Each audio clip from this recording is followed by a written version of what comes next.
Okay. There we go.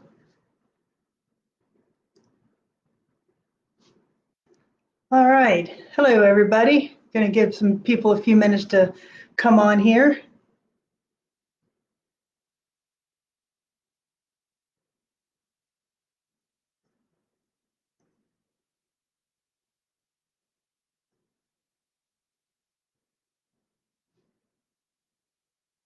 All right, looks like we have about 3 people on. Thank you all for tuning into our live tonight. Hey, Matt. So we've got a couple computers going on here. We've got Miranda over on her. She's going to be monitoring any questions or comments that anybody has.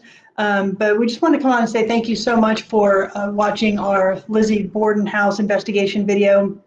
We had a lot of fun putting this one together because we felt that we did have some very cool experiences and some very cool pieces of evidence that we wanted to share with everybody. So yeah, like I said, just kind of wanted to come on here, see if there's anybody has any questions about the video, about our investigation. If you've had any experiences at the Lizzie Borden house that you would like to share with us or kind of get our feedback on, we'd love to hear those as well. But we conducted this investigation in November of last year, and we were very fortunate enough to have Miranda Young from Ghost Biker Explorations be a guest investigator with us on this investigation. So that really added a very cool dynamic for us. We had 5 total investigators there that night, and we spent the entire night there. We got there probably around, I think, about 5 o'clock in the afternoon, and we stayed until about 10 o'clock the next morning. And for us, it was a great experience. It was one of those that you can really immerse yourself in the history, because the Lizzie Borden house does do a very good job of maintaining the house as it was back in that time. So there's a lot of relics, there's a lot of pictures, there's a lot of antiques. So just being in that location and knowing that you're actually touching history, like the doorknobs that Lizzie touched, we were actually touching those. So that's a very cool experience. And to be able to put that in a video and share it with everybody is something that we're very, very proud of. So if you have any questions or anything, we'd love to hear those. Philip, what was the scariest part of this? I think for me, we had some very intense experiences that night. We were on the 3rd floor, and we were in one of the guest bedrooms, and we actually heard children talking and laughing in the moment. We did put one of those clips on the video, but just hearing that and seeing the periscope light up was something that for me was probably I wouldn't call the scariest, but the most startling part. And so that I would say the 3rd floor of the house for sure. And what's kind of interesting about the children, there's a little story behind that this activity was actually something that occurred at a neighbor's house, a neighboring location. A mother had actually thrown her children down a well. And so in doing some research, I can't remember if they were related to the family. I believe there was some family relation. But these spirits were known to travel over into that home and some of the neighboring homes. I believe. Do you remember, Chris, were the children alive when Lizzie? No, it was a little bit after. Okay, that's what I was thinking. So that was kind of neat, and I mean it was pretty intense children activity that we captured there on the 3rd floor. Mm-hmm. And for us, it's kind of, I try to kind of showcase it in the video as best I could, but when you do go to these locations, it is extremely dark. And so when we had all the lights out and we had just some laser grids and a couple glow-in-the-dark balloons as our only light source, when you hear children behind you or you hear footsteps coming up behind you, it does make for a very intense investigation. So there were, like Miranda said, there were reports of children, but for us to actually hear them and experience them and have them actually manipulate our equipment that night was something that was very, very compelling, and something that we hope we showcased in the video for sure. Yeah, and something to add. So, if you've been to the Lizzie Borden house, you'll know this, but it is a bed and breakfast. And so during the time, whenever Bridget and Lizzie and all of them lived there, the 3rd floor was really just a sitting quarters and then also where Bridget lived. And it was a very uncomfortable area of the house. She was really segregated from everyone else. And so since it's a bed and breakfast now, they've actually gone and taken that sitting room area and converted it into, I believe, three or four other bedrooms. And so you were able to get activity from the children on the entire third floor. We were hearing, while we were in Bridget's room, which is at the very top of the stairs, we were actually hearing children run around on the outside of that third floor. And so the main room up there where we got the children's activity was up at the very far end. They tend to want to stay in that room. They've got kids' toys, and they've even had reports of some of those toys being moved by different guests that have stayed in there. And two of the investigators that night actually slept in that room. And I don't remember, did they have any type of activity when they slept, or? No, not really. I think when we actually did sleep that night, we only got a couple hours of sleep that night, but when we did, we were all in separate bedrooms. And I know for me personally, one of the interesting things was I did feel that there was a shadow man, I would say, because it was quite large, run across the room. But because you're kind of in that stupor of sleep, if you will, I didn't really register it. Nothing came up on the video that we could see, but that was kind of an interesting thing that I experienced that night. Yeah, to go back to Philip Parker's question, and we've got a bunch of questions that are coming in, so we're gonna actually go through, and I'm gonna try to pull those up on the computer. So if we don't see it right now, we'll try to get to it in a second. To go back to his question, probably my creepiest moment was actually when I was trying to sleep. So I slept in the master bedroom in Mr. and Mrs. Borden's bedroom. And so it was actually, you felt like the whole time, like there was somebody in the room, somebody staring. And normally I don't get very intimidated when I'm sleeping in these locations, but it was probably it was between, I think, around 3:30 to 4. I know I felt like something came through my room, and Christy was actually sleeping on the other side in one of the spare rooms outside of the master bedroom. And what was really interesting when we were comparing notes that next morning is we both had experienced the same. It was like a male shadow type figure. I am still actually reviewing some of my camera footage from my room where I slept, and hopefully caught something, but we both woke up around the same time to what we thought was a shadow figure. Yeah, it was a very cool night. Real quick, let's get to some questions. India, yes, we're definitely going to collaborate soon. Hey, Randy, Janet, have either of us seen an apparition? How would you describe it? Not so much. Well, we did see, like I said, that shadow figure at the Lizzie Borden house. As far as other locations, we both had the opportunity to see one when we investigated at Brushy Mountain State Penitentiary, and both of our videos highlight that interesting experience. We actually caught it on film where it blocked out one of our pieces of equipment so you can see it walk by.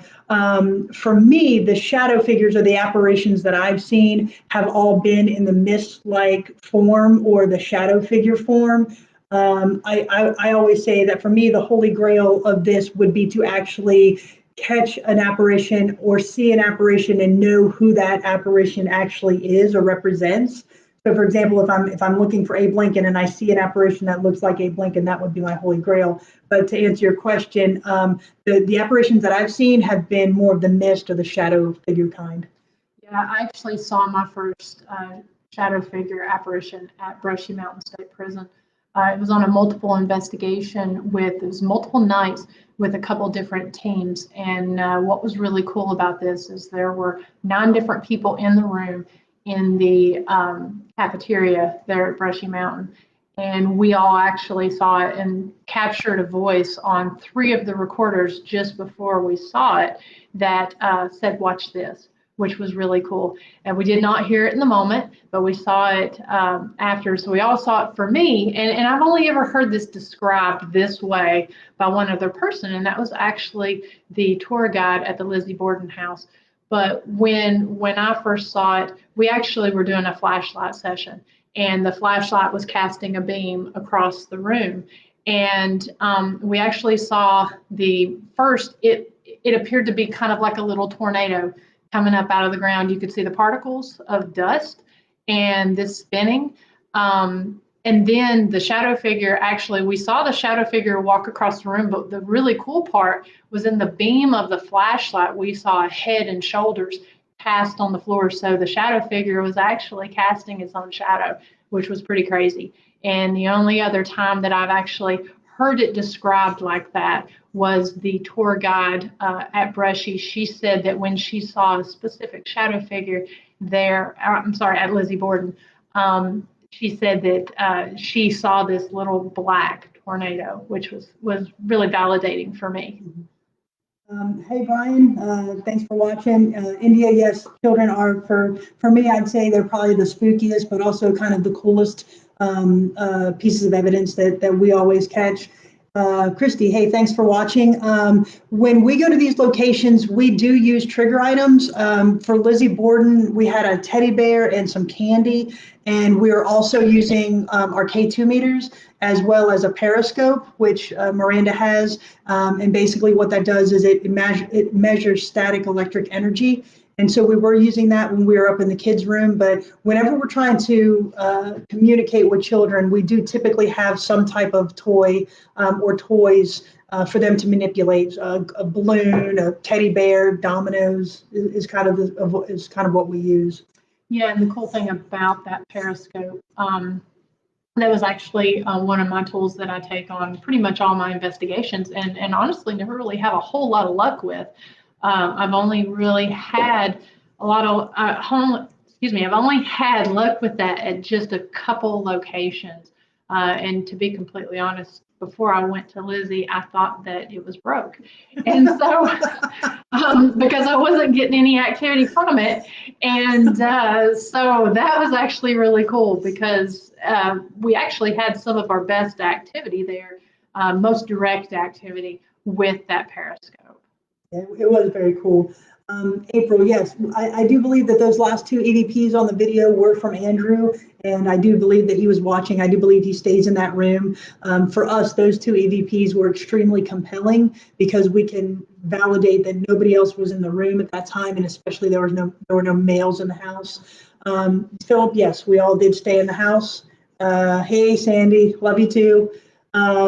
Brian, yes, you need to get to Brushy. Everybody needs to get to Brushy. It's an amazing experience. If you're a paranormal investigator and you have not been, we both highly recommend that location.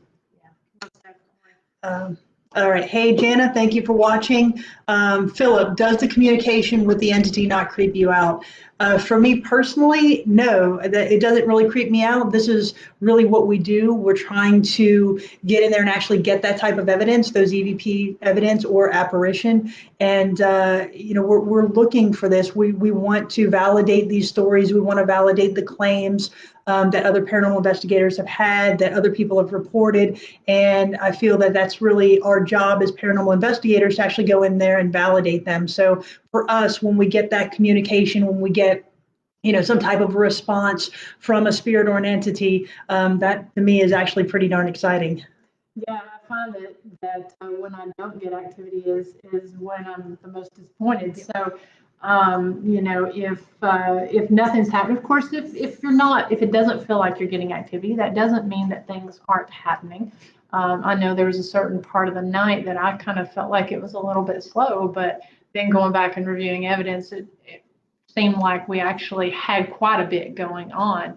So very rarely do I get creeped out at these locations. I get more of that adrenaline rush and excitement when stuff starts happening like that. Yeah, we typically get creeped out more by the human factor, like anybody that's around, but rather than the actual spirits in the location. But no, for us, that doesn't creep us out. Janet, have you ever gone to a location only to be able to explain the reasons behind them, behind the hauntings? For me personally, yes. That's really what we do. We go into this with what I call a healthy skepticism of some of these locations.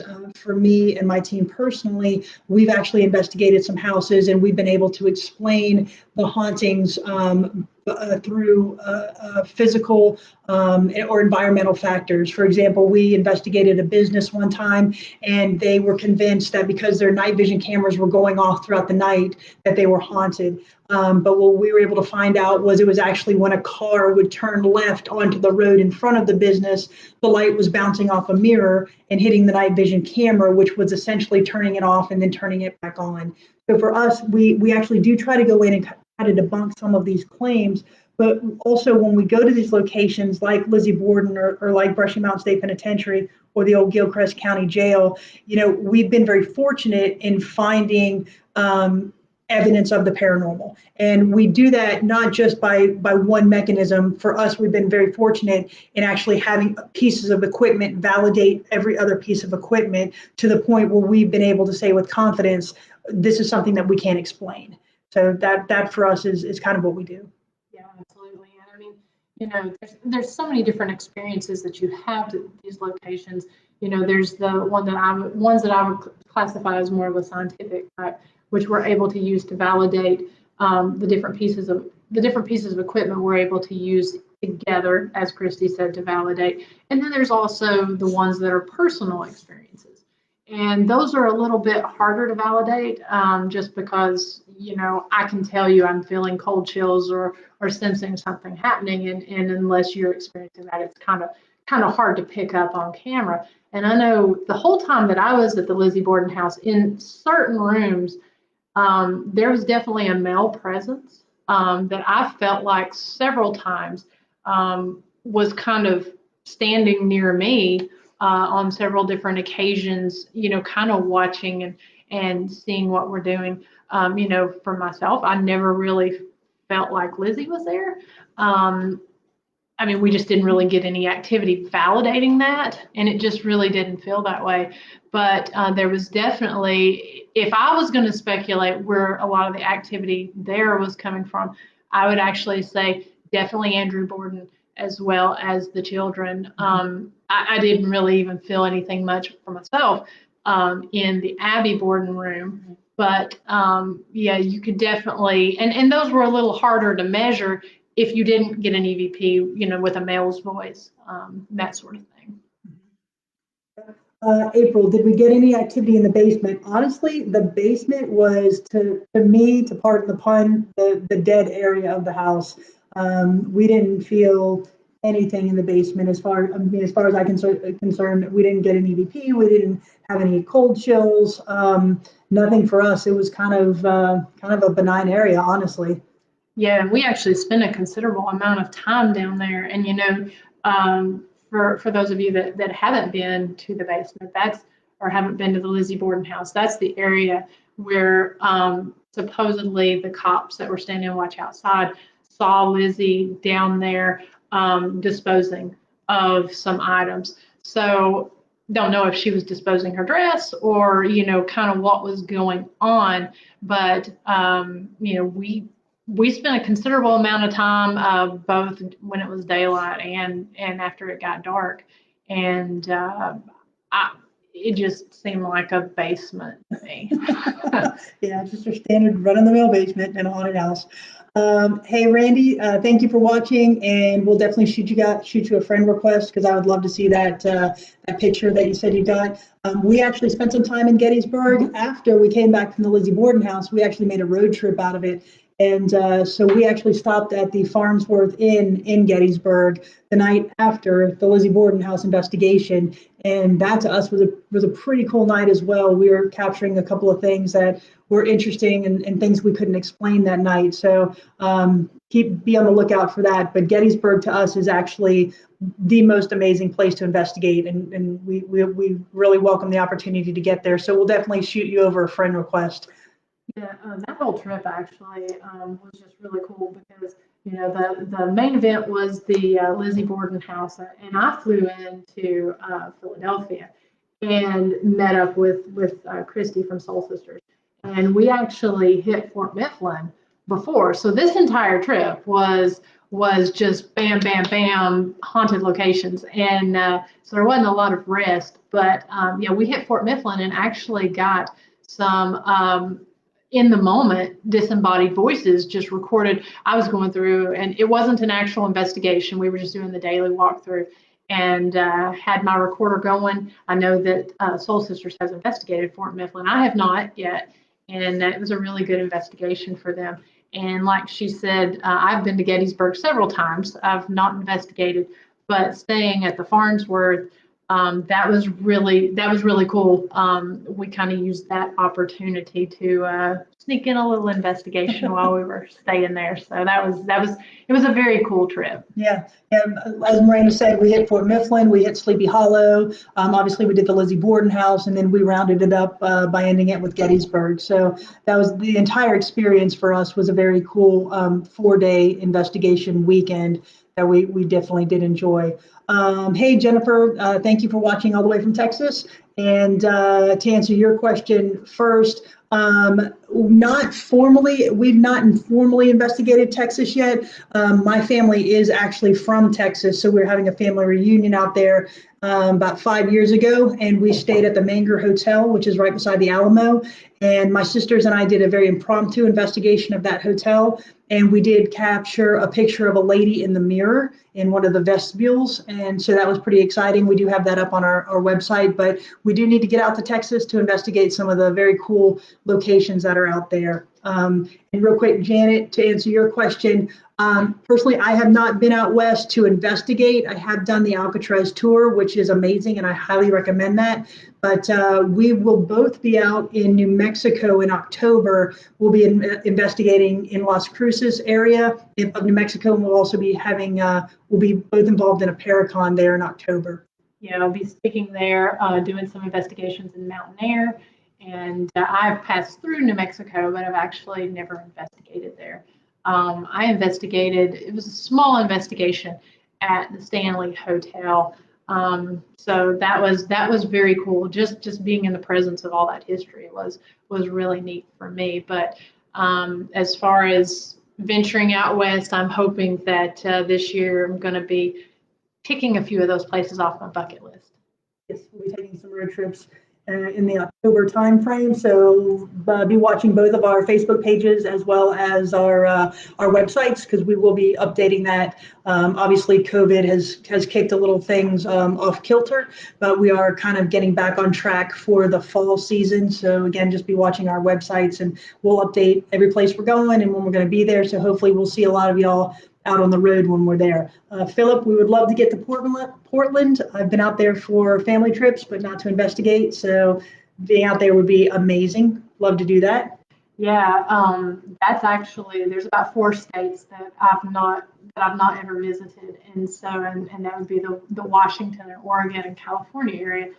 So I am looking forward to getting out there. I've actually got a bike trip planned with some interesting investigations out in that area. That's going to be, I'm just excited to hit, because that's going to be new territory for me. Absolutely. Okay, Randy, very cool. The member of the Gettysburg Paranormal Association. That would be an amazing association to be involved with. And like I said, definitely send you a friend request to see some of your evidence, because we'd greatly enjoy that, and hopefully meet up with you sometime in the future as well, to maybe share stories or do an investigation together. Yeah, and if anyone, because I know that I had previously visited the Lizzie Borden house and done the day tour. I know sometimes that location is a little bit hard to get in. You got to get in early if you want to get in. And so I was actually up there a couple of years ago over 4th of July week and did the day tour. And so I'm actually really interested to hear any other stories from anyone that's actually investigated there, or even just been there during the day tour and had some type of experience. Because, you know, it was, for me, it was really fascinating just hearing that history, because and there was so much to cover in the videos. But, you know, it was such a unique case. It was the first nationwide publicized case of that nature. There was so many people that went through the house. I mean, there's so many theories about it, and just so much, you know, I mean, being a female actually really kind of benefited her at that time. because, one of the stories that was interesting to me was the fact that first of all, they didn't think a woman at that time could actually do such a heinous crime. And then they didn't go in and actually search her stuff because it was considered inappropriate to go in through a woman's belongings. So it was just a really, really interesting time. I think one of the things that also amazes me about the history is the fact that after she was found not guilty, she actually stayed in Fall River. Here's a woman that had a large amount of inheritance money, but she chose to stay in that area for the remainder of her life. So you've not only got that history of the house, but also the entire history surrounding Lizzie Borden herself and her life after that. And so it is a lot to encompass in a video. We did try to put as much information in as we could without being overwhelming. But if anybody wants to delve further into the Lizzie Borden history, it really is fascinating, just the players that were there and who wasn't there and what people saw and what they were saying during the trial. It really is a very fascinating story. And one of the things that we really love about investigating, and I'm gonna roll into Philip's question here. The one thing that really excites me is actually getting to go to these historic locations.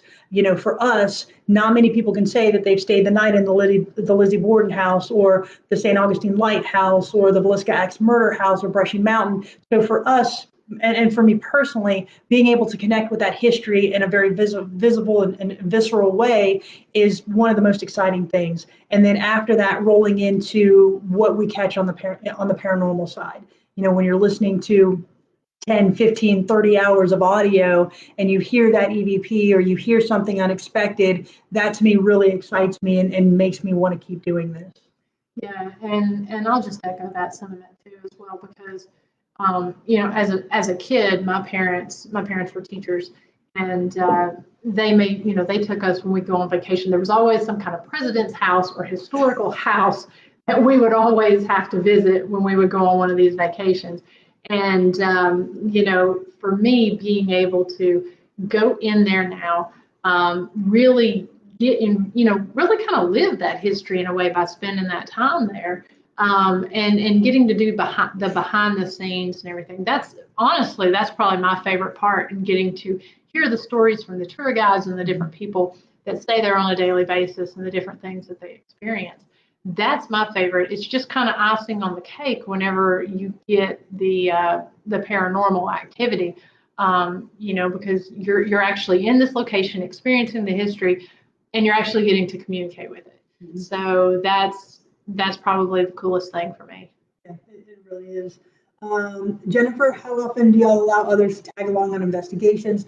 Every now and then, Soul Sisters will, just kind of depending on the location and kind of what we have going on.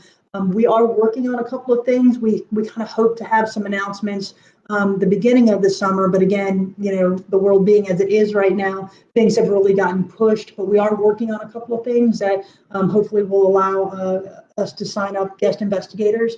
And so definitely be looking for that on our Facebook pages as well as our websites.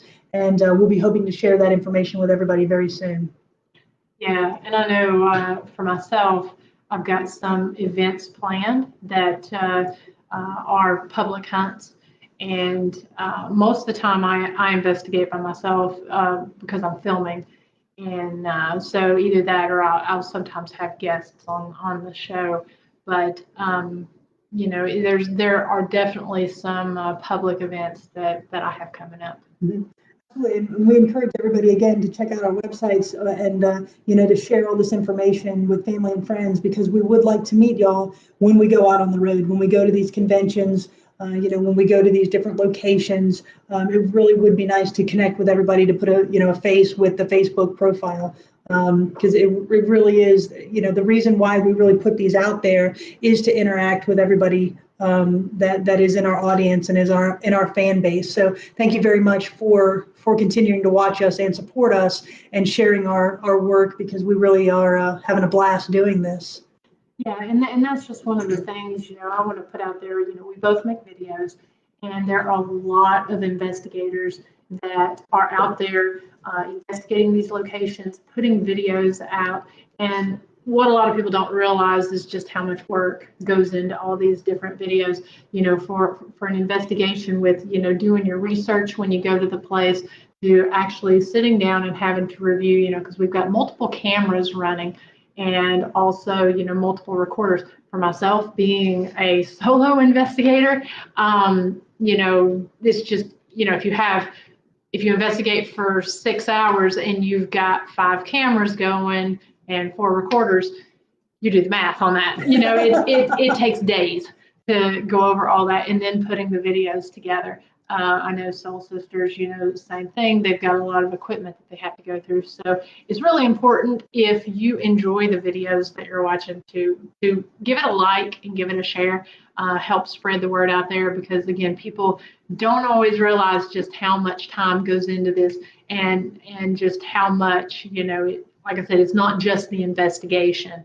It's the work that goes into putting this stuff out there. So we really appreciate you guys when you watch and interact and give us feedback on how things are. Right. So we appreciate that.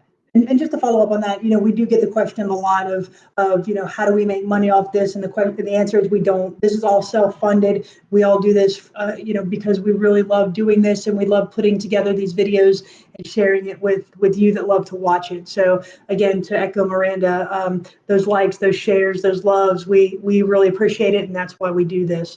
Going back to the questions quickly, Jeanette, are there any special gifts you have in order to communicate? For me and for Soul Sisters, no, not really. We really come into it with a scientific background and a scientific research. For my team, we all have advanced degrees, and so we really kind of put that research base and that research education into our investigations. That being said, my sister and I, we are twins. And so I do think that adds a little bit of a different dynamic when we are investigating, because we do have that connection, that twin connection. I wouldn't go so far as to call us psychics or mediums, but it is something that I think gives us a little bit of a connection, a different feel, if you will, than maybe some other investigators. But that's pretty much the only gifts we go into with this, honestly. Yeah, I mean, kind of the same thing here, my style is kind of old school, since I travel on my motorcycle. If some of you don't know me, I'm with Ghost Biker Explorations, and I travel around on my motorcycle. So I keep things really light. I did not travel on my motorcycle on this one, just gotta say.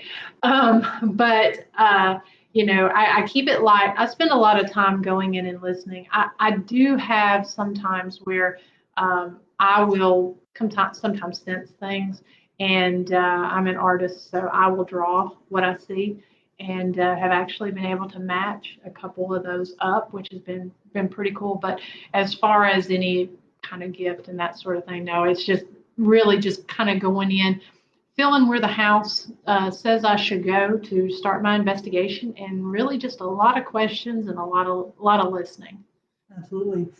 Heather from Steel City Paranormal, we love you ladies too. Thank you so much for all of your support. Robin, we love you. You're awesome. #1 fan, and that's Robin. Jennifer, hey, an identical twin too. Awesome. Yes, my sister is 8 minutes older. I was the little surprise. My parents didn't know that they were having twins, so yeah, they got a bonus kid that day. So yeah, like I said, we use that twin connection in our investigations, but that's pretty much, I think, the only, I would call, gift that we have going into this. So let's see here. Okay. All right. Well, any other questions or anything? We'd love to talk more. We are talkers. So if you have any other questions or comments, go ahead and shoot them over here, and we'll try to answer those. But just to kind of wrap up our investigation of the Lizzie Borden house, it was a very unique experience for us. A very very cool collaboration that we were able to do with Ghost Biker Explorations, because that's one of the things that we've really gained from being in the paranormal community. It's connecting with those other groups and those other investigators who really share that common goal of really looking for history and delving into history, and then making the paranormal kind of come to life through that history. So, working with Miranda has been a great plus for Soul Sisters Paranormal.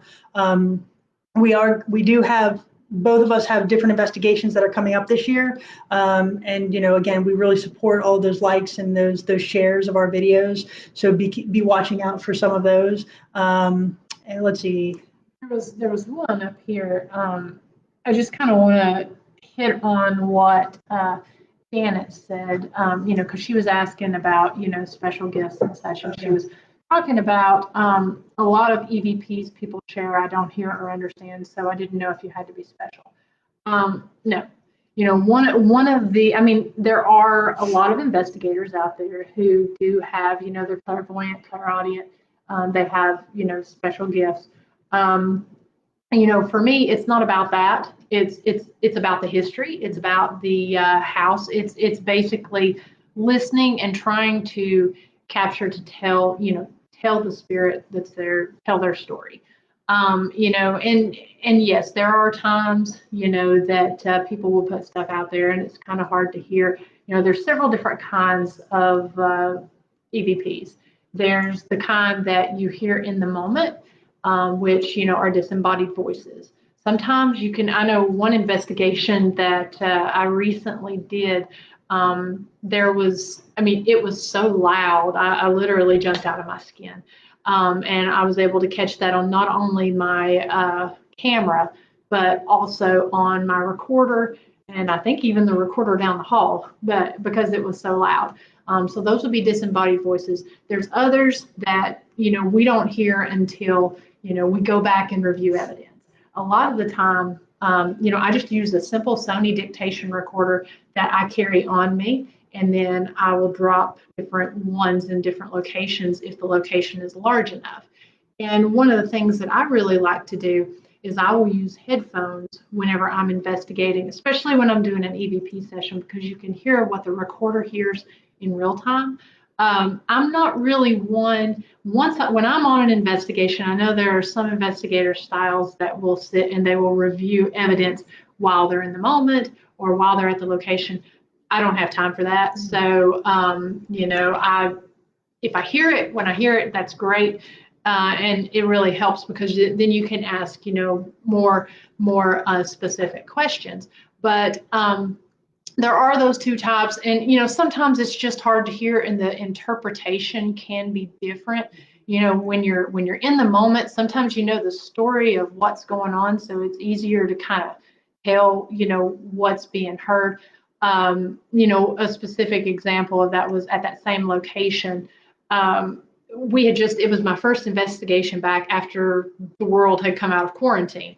And so, one of the voices that I got said quarantine. And, knowing that and knowing, what was happening in the moment was actually pretty cool. So sometimes it's just kind of hard to hear, and sometimes it's that investigator's interpretation. People will sometimes hear things different because it is so faint. Mm-hmm. And just to follow up on that, and that's a great explanation, by the way.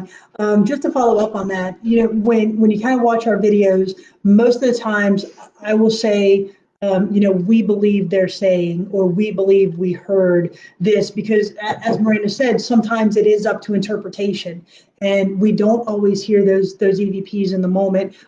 If you go back and watch the Lizzie Borden video, the ignore it, we heard in the moment. We all heard it from behind that door. And so that was something, it was whatever it was standing on the other side of the door in the hallway. So that's something that we all picked up in the moment, and it was validated by the voice recorder. The ones in the Andrew Borden the Andrew Borden death room, the standing right here next to you, we never heard that in the moment. It was just something going back and listening to our voice recorders that we were able to pick up.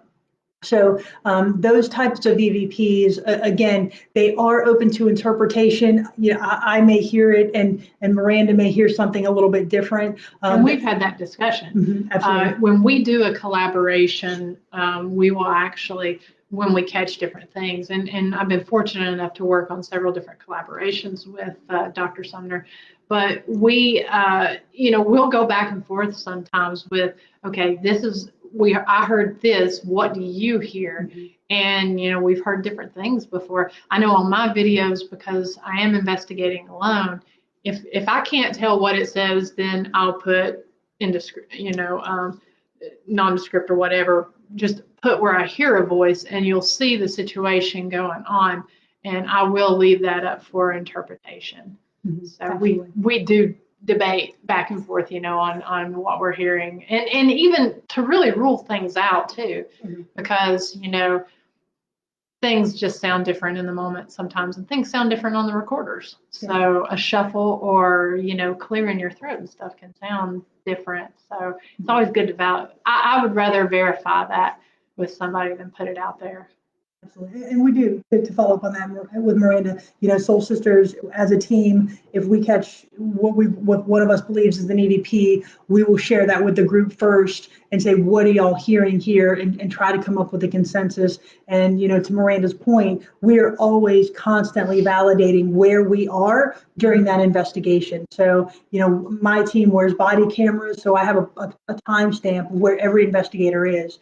So if we have something that could be a clearing of the throat or a shuffling of the feet or something, we try to make sure that nobody is in the area that's actually causing that EVP.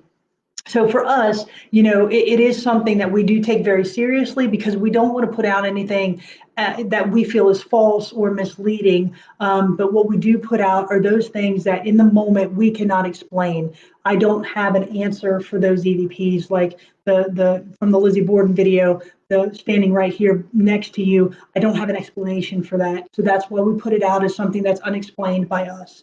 So to answer your question, that's kind of how we do our investigation review. I know there was a couple more questions. Okay, again, Jeanette, thank you so much. I'm loving this conversation. Have you ever encountered something that you consider demonic?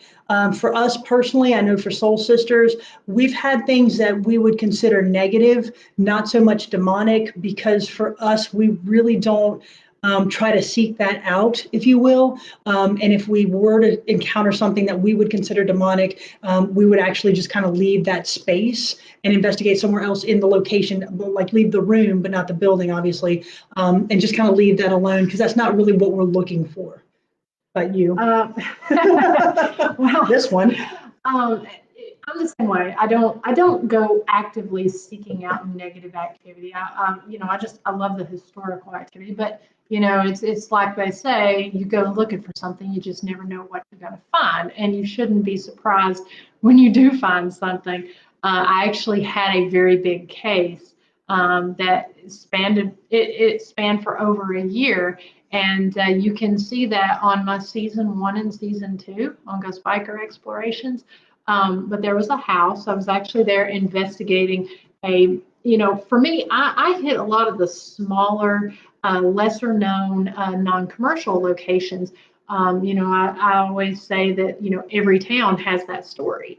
And so I was actually investigating a local legend about a haunted tub, and actually was able to go and investigate the alleged tub. The family had purchased it from an estate sale, and it was in an abandoned home.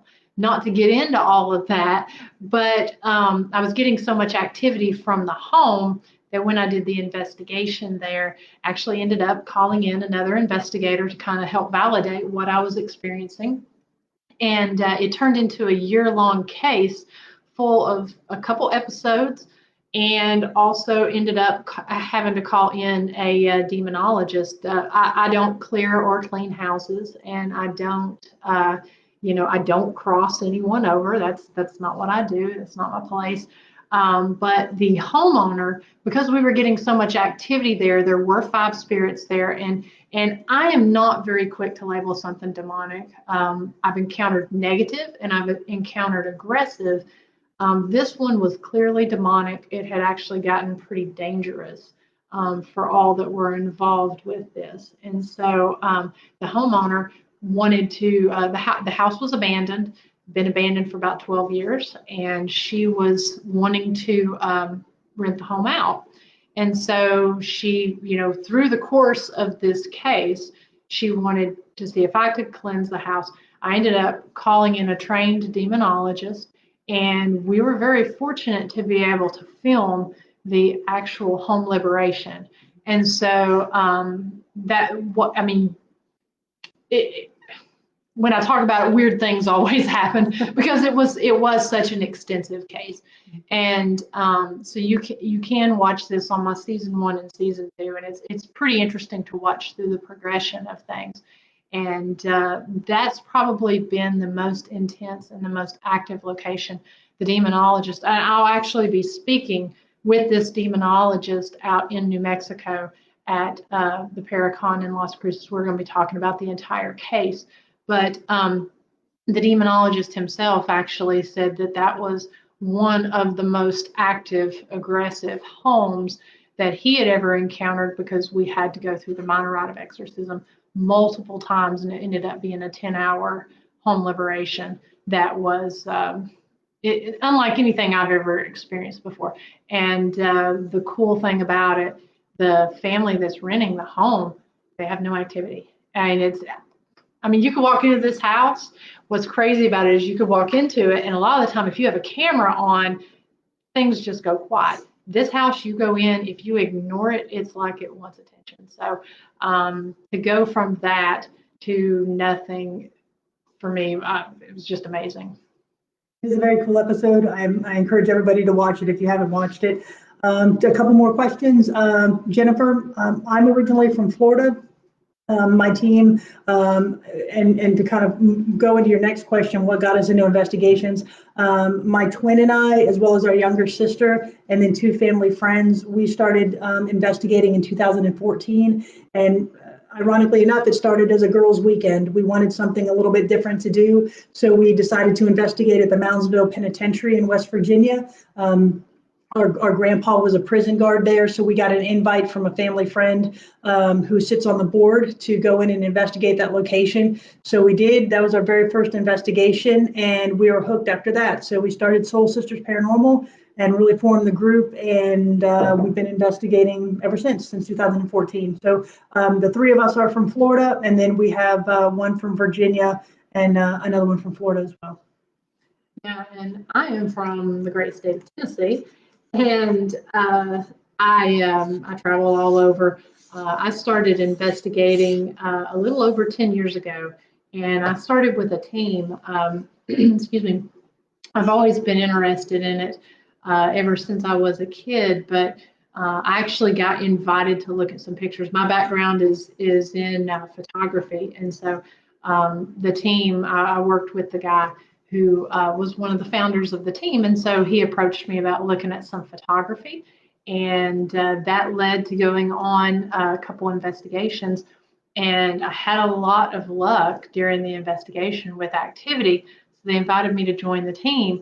And I was with the team for about 8 years and did, their photography analysis and PR marketing, put some videos and stuff together. And then I was just out kind of doing it on my own, traveling around on my motorcycle, and thought I would combine the two and document that through video, and that's when I started out on my own. So a couple of great stories. So we believe so anyway. Randy, yes, we'll definitely look you up whenever we get to Gettysburg. Jeanette, do we believe that EVPs are proof of the afterlife? For me, yes. I do believe that when we can interact with these spirits or these entities, much like we did at the Lizzie Borden house, I do believe that is a manifestation of something that was alive. I do believe that it was Andrew Borden that we were communicating with that night.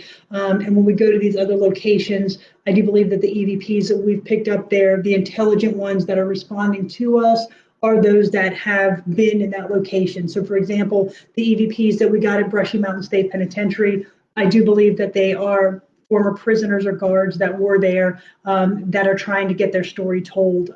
When we investigated the Ma Barker house in Central Florida, I do believe that Ma and Freddie Barker wanted their story told, and I do believe that those EVPs are a communication mechanism to get their story told. Yeah, I agree. In doing this, to me, I've always been a believer. But just getting in and doing this and experiencing these things that are unexplained, it has reaffirmed my belief in the afterlife. It's just more solidified that. There's, like we talked about before, there's a ton of different evidence. And for me, the EVPs are one of the most compelling because, as I said a little bit earlier, that my background is in photography. And so a lot of the time I'm debunking a lot of things when it comes to photography and video. But it's really hard. I mean, I know there are things that, if you're outside investigating, there are certain things that can sound like voices and such. But for me, it's really hard to debunk when I'm the only person there, and I'm a female, a male's voice. I mean, we never have children with us, so to capture a child, for me, those things are really compelling. And I have to say that, like Christy said, especially the intelligent ones, there's two kinds of EVPs. There's the residual and then there's the intelligent. And when you start getting these intelligent responses to the questions you're asking, to me, it's either a spirit or some type of energy. The residual ones are kind of like a recorder playing in time. It may be something along the lines, when I investigated Old South Pitt Hospital, I got the sound of footsteps going down the hall and what sounded like a chart, being dropped in the chart slots, or the elevators going off. Those sort of things are more residual, and they're just like something, trapped energy playing in time. So for me, the EVPs are the more undeniable. I'll never really classify anything as haunted. I will always classify it as, I kind of leave that up to the person. And I will classify as unexplained or active. So for me, that does affirm that, and that does kind of prove that there's some type of activity that I can't explain. Mm-hmm. Exactly. Philip, is part of the fun learning the history of these places? For me, absolutely. You had the overall story of the St. Augustine Lighthouse, or the Ma Barker House, or the Villisca Axe Murder House, or Fort Mifflin. But when you really get into these locations and you delve into the history before the investigation, as well as after, when we start to put together these videos, it's just fascinating because you learn things that you've never learned before that aren't really taught in the history books. You just get the overview, but when you delve into these locations and really dig into the research, finding how important some of these locations are to the history and the fabric of our historical makeup, that is the fun part for me, honestly. For me, the paranormal, it's cool and everything. It does come secondary to the historic preservation of these locations. Yeah, I always say that, when I pick the different locations, because like I said, I tend to hit more of the non-commercial ones and do more of the local legends and stories. The preservation of the history, the preservation of that story. A lot of these stories, they might die with the older generation if they're not told. So for me, learning this history, sharing it, and telling people, the story of, something that may just be regional, but it might also be, it may be a local story, but it might also be a regional story. So being able to share that, get that out there, and doing the preservation is the most important to me and one of the most interesting. When I'm picking those stories, I always try to pick ones that have an interesting enough story to where, sometimes when we go to these places, we don't get activity. I've been very fortunate that most of the time I do get something that's unexplained. But I always say that, if I want to pick a place that's going to have an interesting enough story to carry it, even if I don't get activity. Absolutely. Hey, Karina, thanks for watching. What is the scariest or the most interesting thing that you have heard or seen? For me and for Soul Sisters Paranormal, we were actually at Fort Mifflin in Philadelphia, and we had a laser grid set up in a underground solitary confinement cell, and we had a night vision video camera running as well. None of us were in the area at the time. A shadow figure actually crossed through the laser grid and walked from the left side to the right side of the cell. And so for that, for me, that was probably the most compelling or interesting thing that we have captured on visual. And the audio, it really runs the gamut. We were at the Exchange Hotel in Gordonsville, Virginia, and we caught two very good, what we call Class A EVPs, one of an older gentleman and one of a child that we all felt were very compelling pieces of evidence. So for me, that's probably the scariest or the most interesting thing that we've captured so far. Yeah, and I would probably have to say probably my scariest experience would have to be there at the Sunset Hill House. Because like I said, I hope you guys will watch, but one particular instance, it was just going to be a very quick live. We had shown everything in season one and had ended with a really big live season finale at that home. And so over the course of the first couple months of the year, I had a lot of people asking kind of what was happening and what was going on with that house. They didn't know that I was still going in and conducting different experiments. So I had thought about leaving cameras up overnight with some trigger items, as well as, one of the spirits that was in that home was connected to the homeowner. She was an elderly woman. She hadn't been in there for at least 10 years. And, she just kind of hired somebody to come and mow the yard and take care of the house, but no one had really been inside of it. And so, anyways, we had recorded the homeowner's voice because her former husband had passed away in there. And so it was supposed to just be maybe a 15-minute live. People had submitted questions. I had recorded questions and had another recorder there. And it turned into be an hour and a half live, full of nonstop activity. When the cameras went off, I turned the stationary cameras that I had on and turned the recorder that had the homeowner's voice on it. And literally the floor beneath my feet started shaking. I had a camera guy with me, and he was able to catch all of that. As soon as that voice recorder went off with the homeowner's voice, all the flashlights in the home went off, the EDI box went off, the floor was shaking, and I mean, it was just like the entire house was on a strobe, and there was a party going on, and it was probably the creepiest experience I've ever had.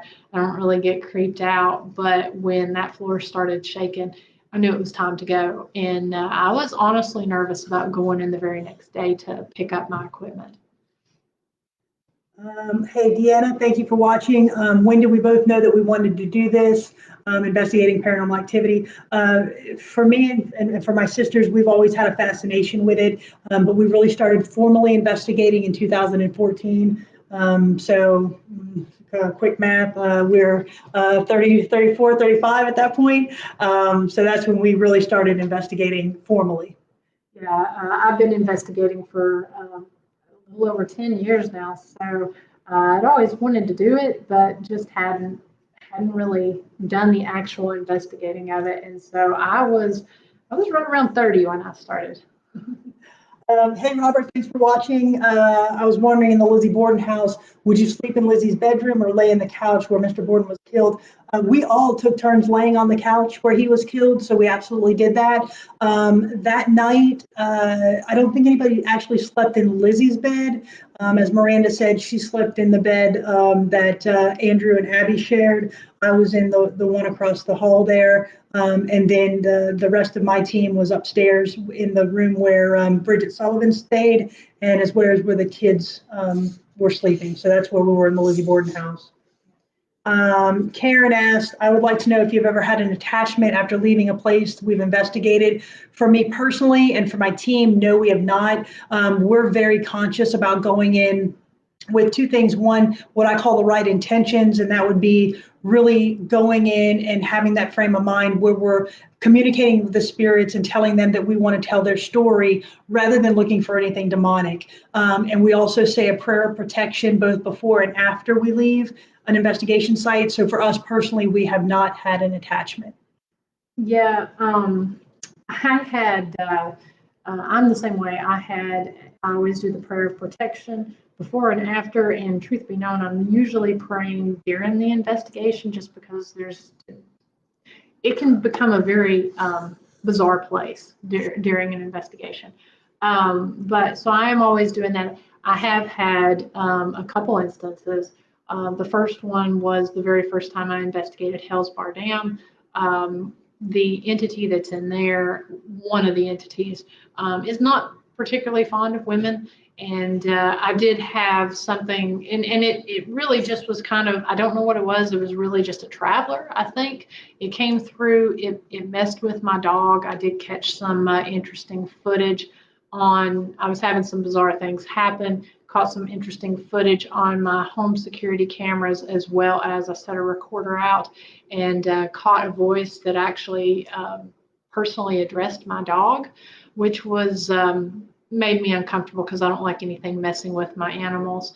But that instance, and then I feel as though the Sunset Hill case that I had, it was so involved. I don't think that I ever had anything follow me home from there, but the house really became, I may have formed an attachment with the house rather than the house forming an attachment with me, because I wanted to go in there any opportunity I could, and that entity was so strong in there.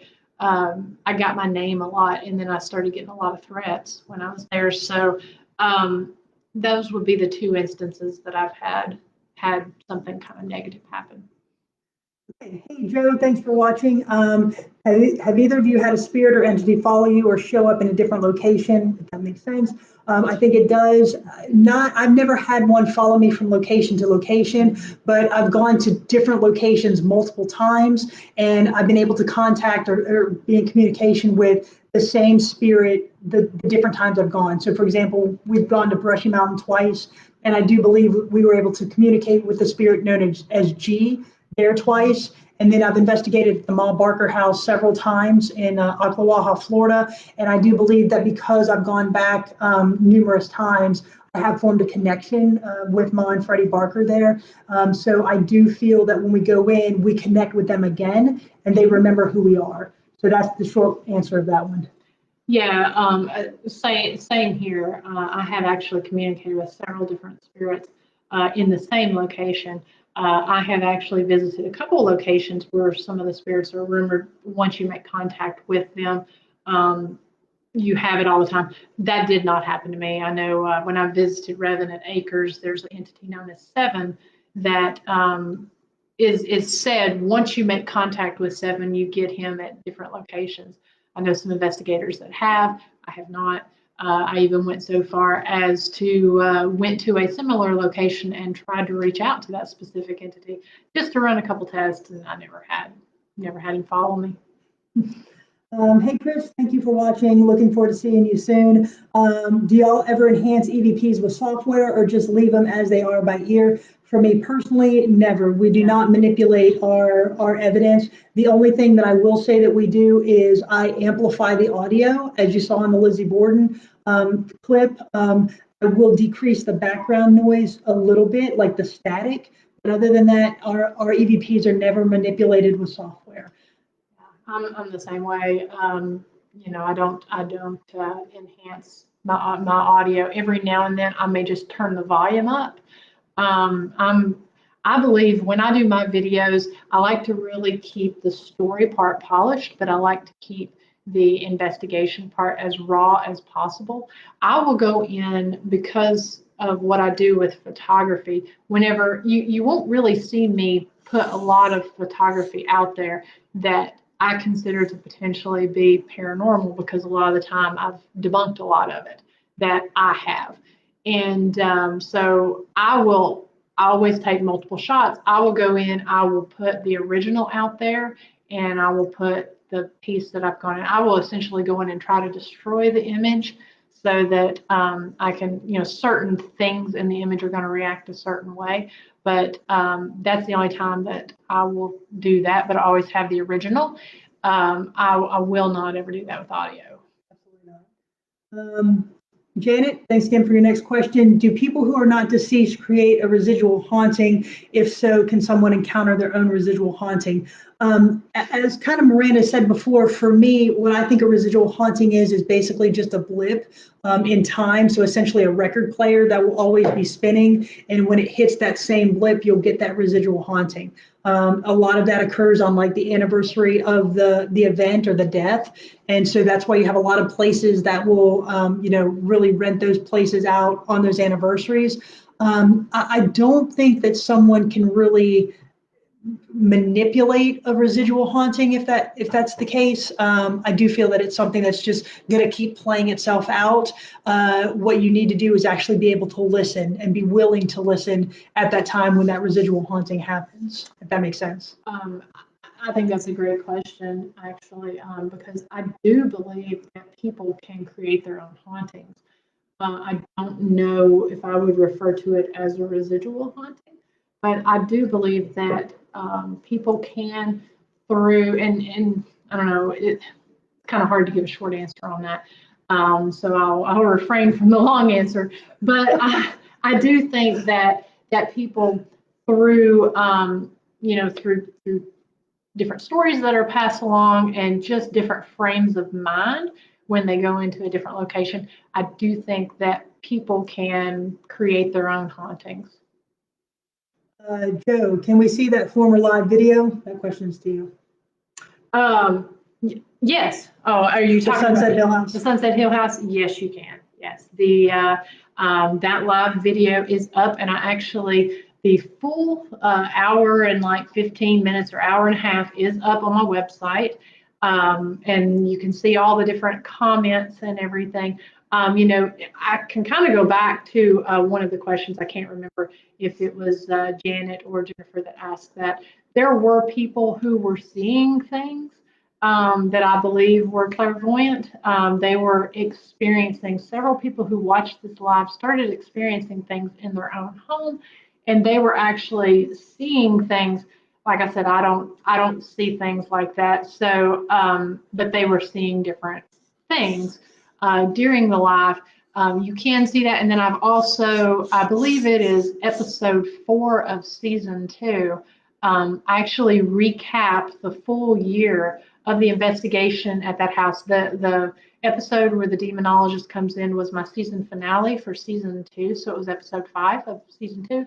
But the recap leading up to it is episode 4 if you want to watch the short version, although I would recommend you watch them all. And with that, the shameless plug, we're actually going to say thank you guys so much for watching this with us, for watching the Lizzie Borden video and then hanging with us for the last hour and just really giving us a chance to kind of explain who we are and what we do. And your questions were fantastic, and we really love this interaction. So thank you so much for doing that. Again, I'll say if you could like our Facebook page and share the videos with your family and friends, that would mean so much to us. We are trying to kind of build our following, and being able to connect with y'all as our audience is just something that we really, really enjoy. So again, I'm with Soul Sisters Paranormal. My website is www.soulsistersparanormal.com, and you can visit us on our Facebook page at Soul Sisters Paranormal, or our YouTube channel, Soul Sisters Paranormal. Yeah, and my name is Miranda, and I'm with Ghost Biker Explorations, and I hope that you guys will follow me.